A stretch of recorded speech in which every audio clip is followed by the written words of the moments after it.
Hey everyone, welcome to my walkthrough series of the Bandit wargame on Over the Wire. It's a fantastic place to get started with Linux, command line basics and cybersecurity challenges. This series is for anyone who's curious about CTFs, want to improve their terminal skills, or just love solving puzzles. We'll be starting from level 0 and working our way up, step by step, breaking down the command, logic and approach behind each level, all in a way that's beginner friendly. Before we jump into level 0, here's a quick overview of what Bandit is all about. The Bandit wargame is meant for absolute beginners. It's a great introduction to the Linux shell and navigating files, permissions and processes.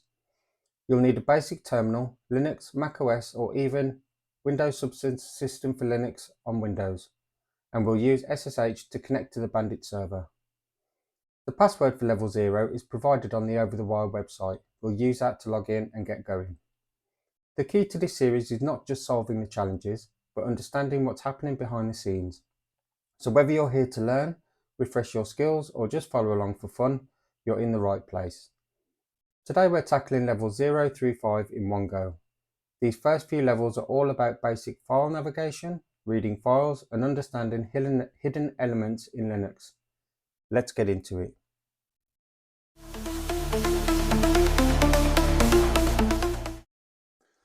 The goal of level 0 is for you to log into the game using SSH. The host to which you need to connect to is bandit.labs.overthewire.org on port 2220. The username is bandit0 and the password is also bandit0. Once logged in, go to the level 1 page to find out how to beat level 1. Let's go to the level 0 to level 1 page. The password for the next level is stored in a file called readme, located in the home directory.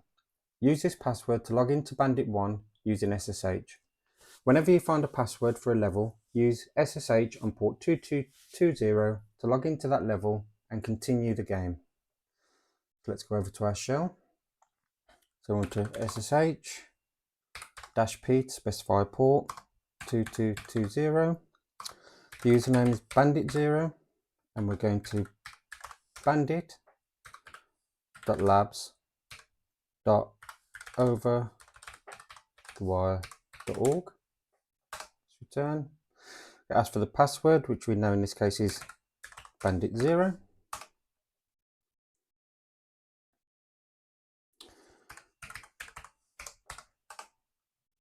Small typo there.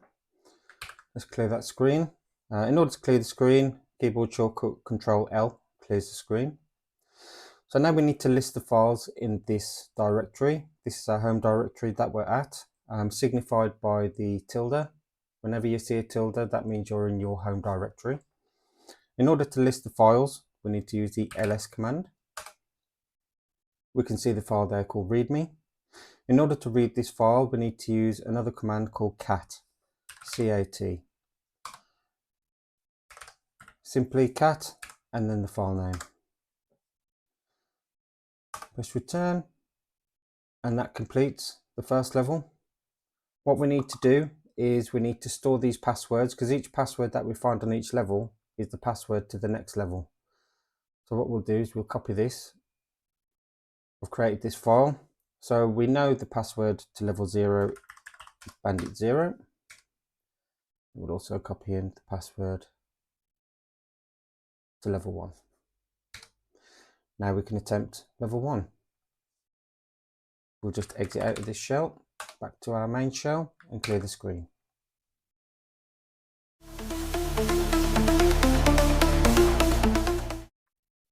Next we have level 1. The password for the next level is stored in a file called dash, located in the home directory. Now bear in mind going forward that when we log into these levels, the username will change to the number of the level. So in the previous level, we logged in as bandit0. So in this one, we'll log in as bandit1 and then bandit2 and so on. So let's go to our shell. So let's SSH-P 2220 bandit1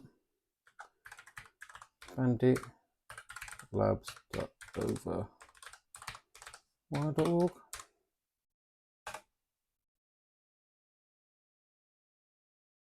Again, better. So the password is the password that we saved from last time.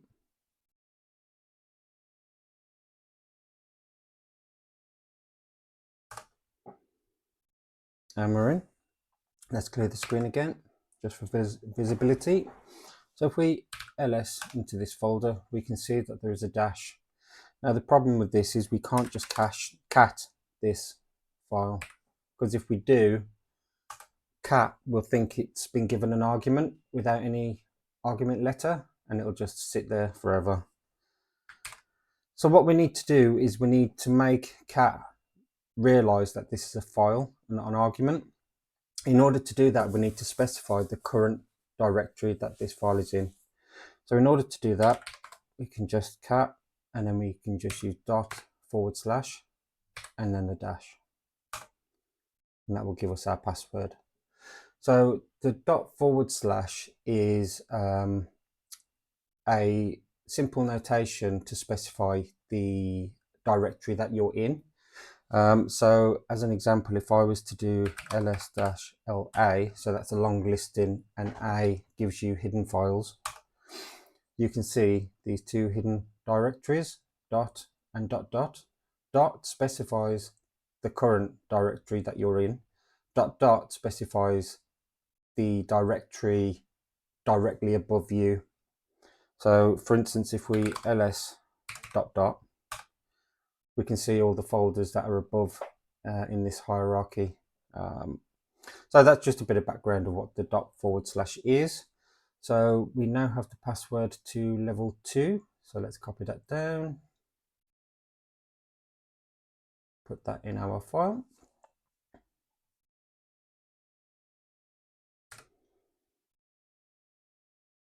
Let's exit out of this, control the screen, and then on to the next one.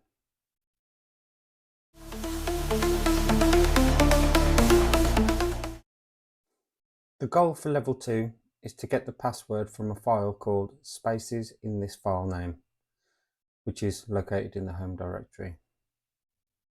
Let's fire up the terminal.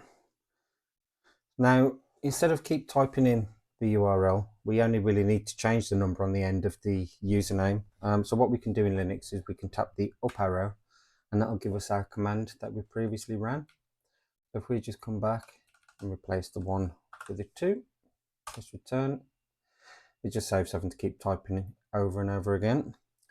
Let's get the password for level 2.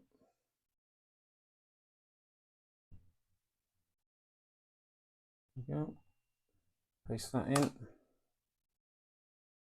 Okay, let's clear the screen and do an ls. Okay, so we can see that we've got these spaces in this file name. Now, we cannot just cat this as it is, because Linux will think it is 4 different files. It'll think it's one called spaces, one called in, one called this, and one called file name, as you can see. So there are a couple of ways that we can solve this. I'll show you both. Well, there's technically 3. So what we can do first is we can put them in quotes.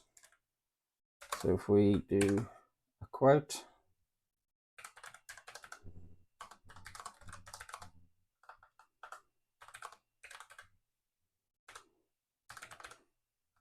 end quote, we'll get the password. What we can also use is backslashes to escape the space. So for instance, we can do spaces, backslash, space, in this directory,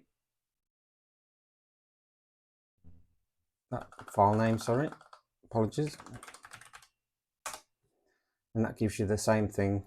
Now, you could, which is probably easier, use the Linux tab autocomplete, which will automatically fill in those backslashes for you. So for instance, if I do cat s and then tab complete, it'll automatically put in those escape characters for you. press return, and you'll get the same result. So that's 3 methods really to get the password for this level. So I'll copy that down. This is the password for level 3.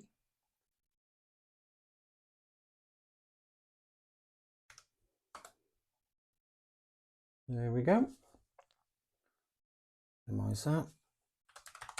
Okay, let's exit this, clear the screen, and now we're ready for level 3.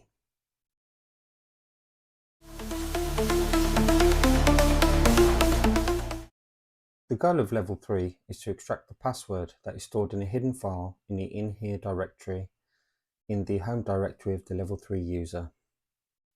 Let's go to the terminal, up arrow, Bandit 3. Let's retrieve our password.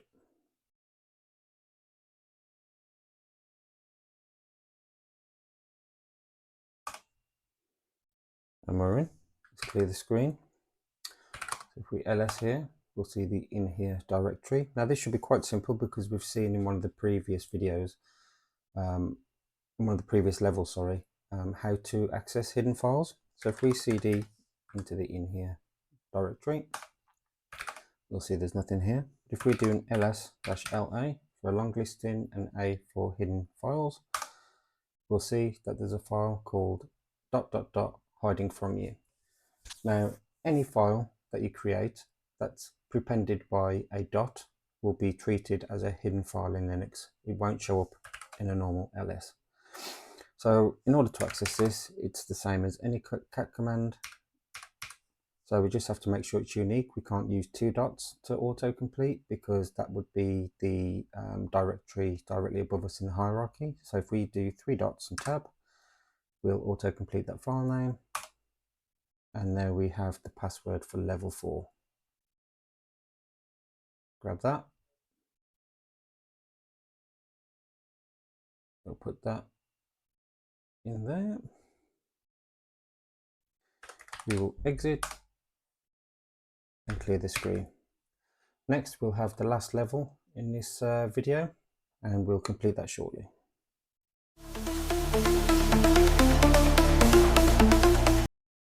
We've made it to level 4.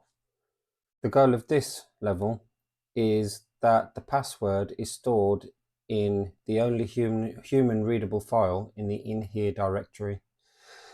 This one's going to be a little bit more complex than some of the previous ones, but nevertheless not too difficult.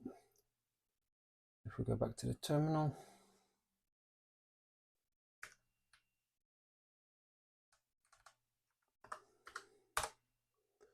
let's just log into level 4.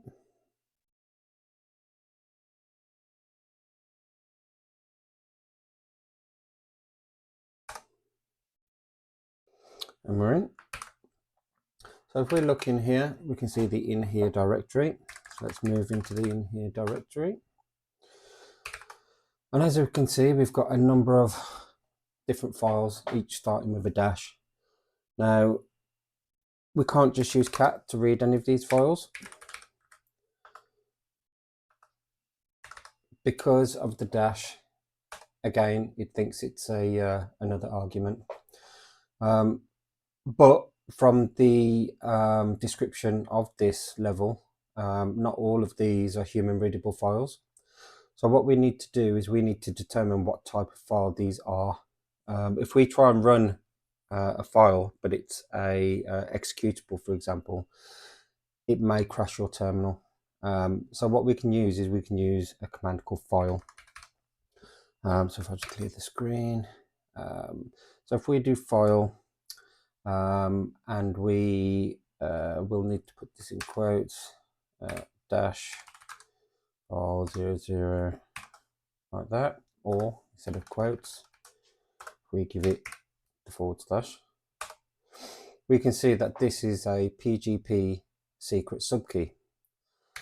Also, if we do the same for 01, we can see that that's a data file. So now the slow way to do this would be to actually go through each file and determine what the actual file type is. And if we come across a text file, that means it's a human readable file, and then we can cap that file and get the password. Obviously, if there was lots and lots of files in here, then that would take a significant amount of time. So what we can do is we can use the find command in conjunction with the xargs command. So the way that looks is, if we split it into two parts, so if we do the find command first, so if we do find dot, so we're looking in this directory, we're looking for the name, and then what we're going to do is we're going to give it a wildcard. Now the star is a wildcard, which means any file that starts with -file and then anything after it. So if we press return on that, we can see that we get all of these files. So that would be similar to doing ls-l here. But what we can do with the find command is once we've getting all those files, we can then pipe that through. The pipe is the vertical bar. We can pipe that through to the xargs command.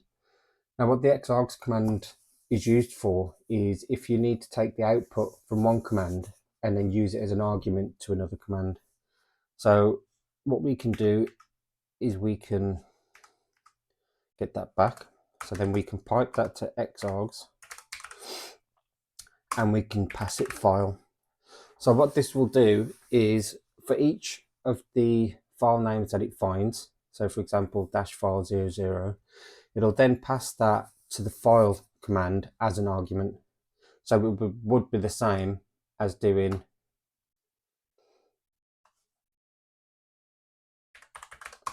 file-file00, and it would do that for each and every file. So if we run that,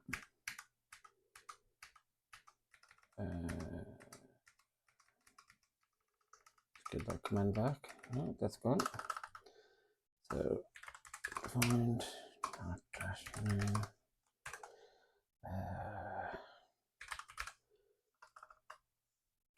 -file start. If we pipe that through to xargs file and press return, we can see that it's run that file command on each and every file in this directory all in one go. And as we can see, file 07 is an ASCII text file, which means that we can read it. So all we need to do at this stage is the same as what we've used before, the /file-07, and there's our password for level 5. Should copy that.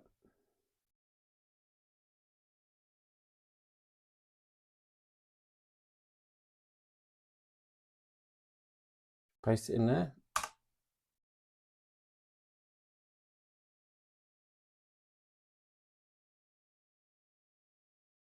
We shall keep that.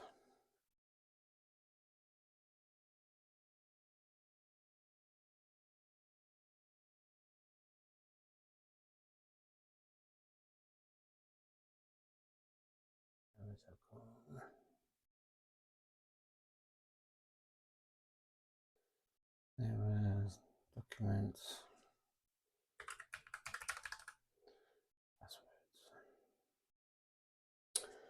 Okie dokie. So once again, we shall exit and clear the screen. And that's it for level 0 through 4. We've used multiple different commands, including ls, cat, find, and xargs. We've gone over the background of what those commands do and how to use them in a given scenario. In subsequent videos, as we complete more levels, we will discover more commands and more complex scenarios. Don't forget to like, comment, or follow if you're learning something new, and I'll see you in the next one.